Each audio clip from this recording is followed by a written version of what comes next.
Notre Dame tries to get back on track in a rough environment. The 4-1 Fighting Irish will visit 3-1 Virginia Tech on Saturday night. We are joined by our resident football coach, Tim Hyde. Coach, Notre Dame is not going to say officially who's going to start. From what we're hearing, we shouldn't make the assumption it's going to be Drew Pine. That's what a lot of people think is going to happen. So I wanted to ask you just your breakdown of both Pine and Cone as starters in this sort of environment. And of course, also perhaps Tyler Buckner getting a lot of playing time too. Well, yes. If Coach Kelly and Reese are going to go with Jack Cone, Notre Dame Nation is going to look at it as they went with the guy, who's got the experience. They're going with the guy. The whole reason why they brought him to South Bend was they needed a quarterback in that room. They needed someone with the experience. And let's not forget, he has started 5 games now. So, and It's going to be rocking. Enter Sandman's going to be jamming. Blacksburg's going to be going crazy. So they're going to go with, if they go with Cone, they're probably thinking, hey, a guy that's done this before. We just went to Tallahassee. The cadence, all the rhythm, all those things where the 5th-year senior Jack Cone will bring to the table. So if they do go with him. Now, obviously, he has struggled. He's been off target. He's not mobile. I think we could talk about that for an hour. Everyone sees it. He's not mobile. When they even try spread stuff, he doesn't run around a heck of a lot. And if they do go with Pine, Pine's been just a little mojo. When he comes in, he gives them a spark. He has that energy about himself. You see it on the TV screen there. So if they do go with Pine, it's going to be, hey, let's go with the redshirt freshman. Let's throw him in there in Blacksburg, see what he could do, because he has provided a spark now. Sherry's only played, 3 full quarters of football this year, but Notre Dame's offense has had a rhythm about itself when he's been in there. And I wrote about this, on the Loose Moji board this week about Pine. He has a rhythm, his quick game, he just seems so confident when he is out there. So it's going to be interesting to see what Kelly goes, because he's definitely not going to tell anybody until you turn on the ACC network there Saturday night. Yeah, 2-pronged follow-up. First, who would you go with as the starter? And it just seems odd to me, like, unless I'm taking crazy pills, Drew Pine has flat out just played better when he's in the game. So why not him? I agree. You've played 5 games. You've struggled. They struggled in the first half with Wisconsin, 0 points against Cincinnati. So Cone has not done much lately when he's been in there. So you feel, Notre Dame Nation out there feel like, why not Drew Pine? He could run. The great thing about Pine is just the handful of scrambles he's done. Just think of this. Just the couple times he's been out of the pocket, whether it's complete, incomplete, or it's a 5-yard run. Those are things Jack Cone is not going to do. So it's an instant thing that the D coordinators have to provide and think about, especially in the fourth quarter. I know some people were talking about, well, Pine was in there and Cincy was playing soft on D. No, they weren't. They were always keeping a spy on him. When you watch the film, a linebacker is always assigned to Pine to be on him, which makes the D coordinator know this guy's going to run. Yep. So he has that little Ian Book factor out there. But real quick, Pine is not, he's not the second coming of Brady Quinn, Jimmy Clausen. Yeah. He was 9 for 22. So let's keep that in mind as well. Yeah, I agree. It's easy to say let's change it, but you got to keep in mind what you're changing to. My last question on the quarterback situation is, would you try to expand the package for Tyler Buckner, which I think a lot of people are hoping for, in the sort of environment on Saturday night in Blacksburg? The easy answer is yes, but also the answer is the plays they have run, when you break them down, it's number one, the guys, I've said this multiple times, he's only played 1 year high school football. Yeah. We've got to constantly keep that in mind. He is an athlete. He is a difference maker, no doubt about it, with the ball in his hand. And it's some reads. There's 2 plays against Cincinnati. All he had to do was just give the ball. One was to Williams, one was to Flemister, and they got yards. And there was even one where if he just kept it and followed the tight end, he gets some good yards.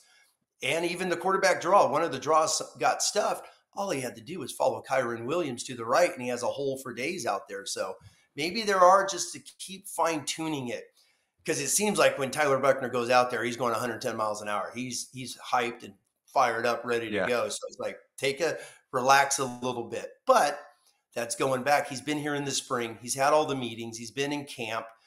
What are his 5 or 6 favorite pass plays?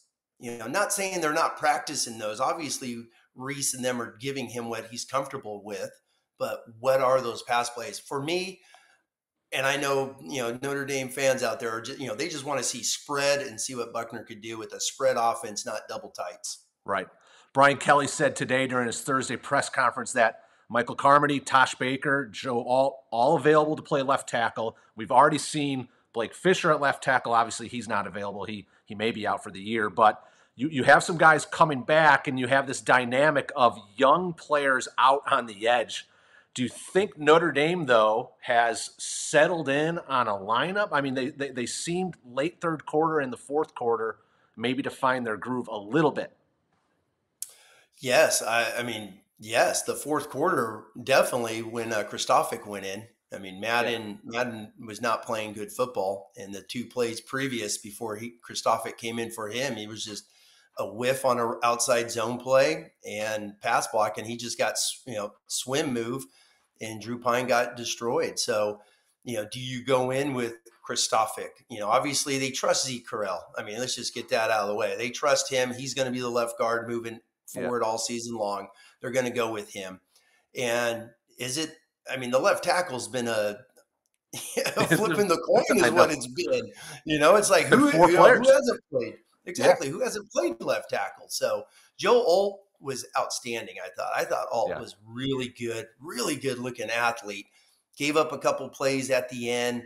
That could have been who knows what it was. But seriously, most of the time, 90% of the time, he's going against that All-American DN and not giving up an inch to that guy. So I think they now know they have 3 guys that could play. Do you go with Baker? Do you go with Alt? Is Carmody more of a guard? I always go back to the Lou Holtz years, and Michael Carmody just reminds me of Ziegler and Leahy, Pod Norman back in those days playing next to Aaron Taylor. Just these, I think Michael Carmody is just a physical presence. I think he'd be a great guard inside. So I think they've settled on Lugg and Patterson. This notion real quick, I keep hearing about moving Patterson. I thought Kelly's comment the other day was perfect. Why would you move a guy who's been your 3-year starter at center to a whole nother position? It makes no sense. Keep him where he's at. He's the team captain. And when we have some other guys around him and go from there, but no reason to move Jared Patterson whatsoever. Yeah, Kelly seemed almost a little exasperated to that question. It was a valid question because, the offensive line is in some strife, and you're trying to find the right matchups, but at some point you need to settle and have the cohesion. To Kelly's point, where better to start than center? You got to have that. Well, exactly. And real quick on that is, it's going back to Zeke. Everyone, his games he played last year at center, he was outstanding. The 2 games he started at center. He's been a center since he stepped on that campus. He went through all his spring football as a center.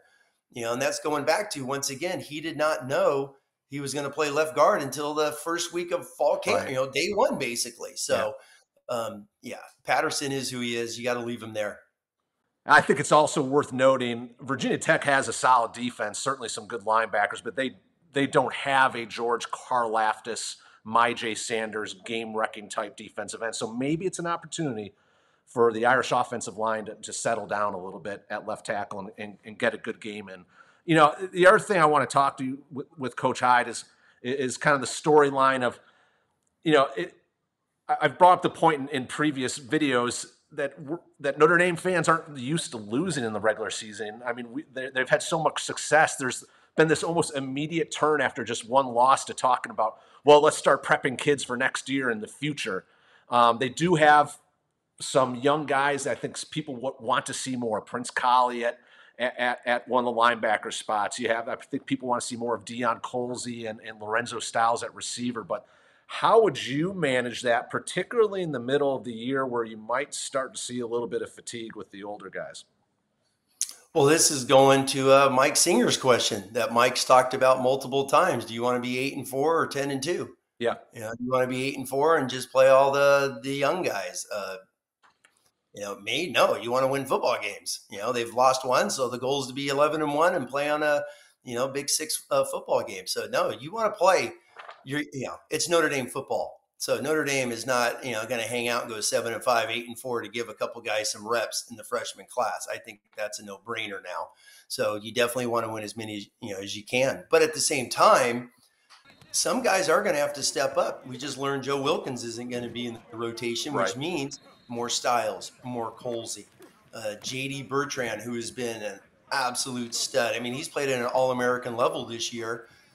Was he a little tired against Cincinnati? He had to run, 2 seam routes. He's getting beat down the boundary there. Is that because he's played 100% of the snaps? Yeah. Does that mean Prince Colley comes in? Obviously he's been in the COVID protocol. So is he now going to get some more work, which hopefully he does, and whatnot. So these young guys that are out there talked about, first off, I look at it, Notre Dame's bringing back a lot of guys in 2022. They're not losing a lot of guys.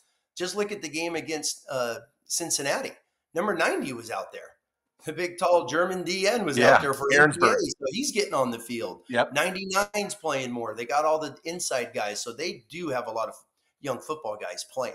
Yeah, I mean, to your point, Brian Kelly even mentioned today, like, it sounds crazy, but they would love to be able to spell Kyle Hamilton for at least a few plays. I think he's also played every snap on defense this year. So I know you don't love score predictions, but I just want to ask you, what ultimately do you think is going to unfold in terms of whether it's a theme or just something you think is going to stick out about the game in Blacksburg on Saturday night?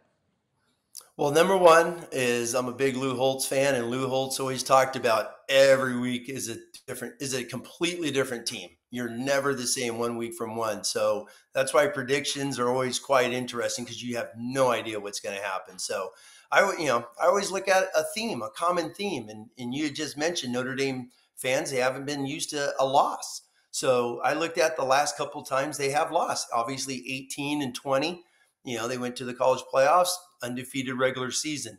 The last time they lost at home against Georgia. The very next week, they went on the road and played BC. They gave up 20, but they also ran for 400 some odd yards. So I don't think we're going to see McClinchy, Nelson, Bars, and that group blocking this week. So, but another fascinating thing I noticed is in 19, they lost to Georgia. They lost to Michigan. The following week, they beat Virginia and Virginia Tech after those games. Guess what? They gave up 20. So the common theme, over the last few years, when they've lost, they've given up 20 the next week. So I'm going to say Notre Dame defense is going to play lights out. It's going to be an amazing atmosphere in Blacksburg. I can't wait to see those guys run out of there to enter Sandman. So I'm going to go Notre Dame 26, Virginia Tech 20. That is unbelievable. And just so you know, our staff has already submitted our picks, Tim, and I picked 21-20. Notre Dame. There you go. Attack. One other important note: Notre Dame didn't say specifically whether Michael Mayer would play. They're just optimistic that he'll play, and they've been kind of managing him throughout the week. I do think he has to play for Notre Dame to win the game, so I will add that as well. But thank you to everyone tuning in. Please hit like on this video, subscribe to our YouTube channel. Tim and I will be up. We promise we won't fall asleep during the game.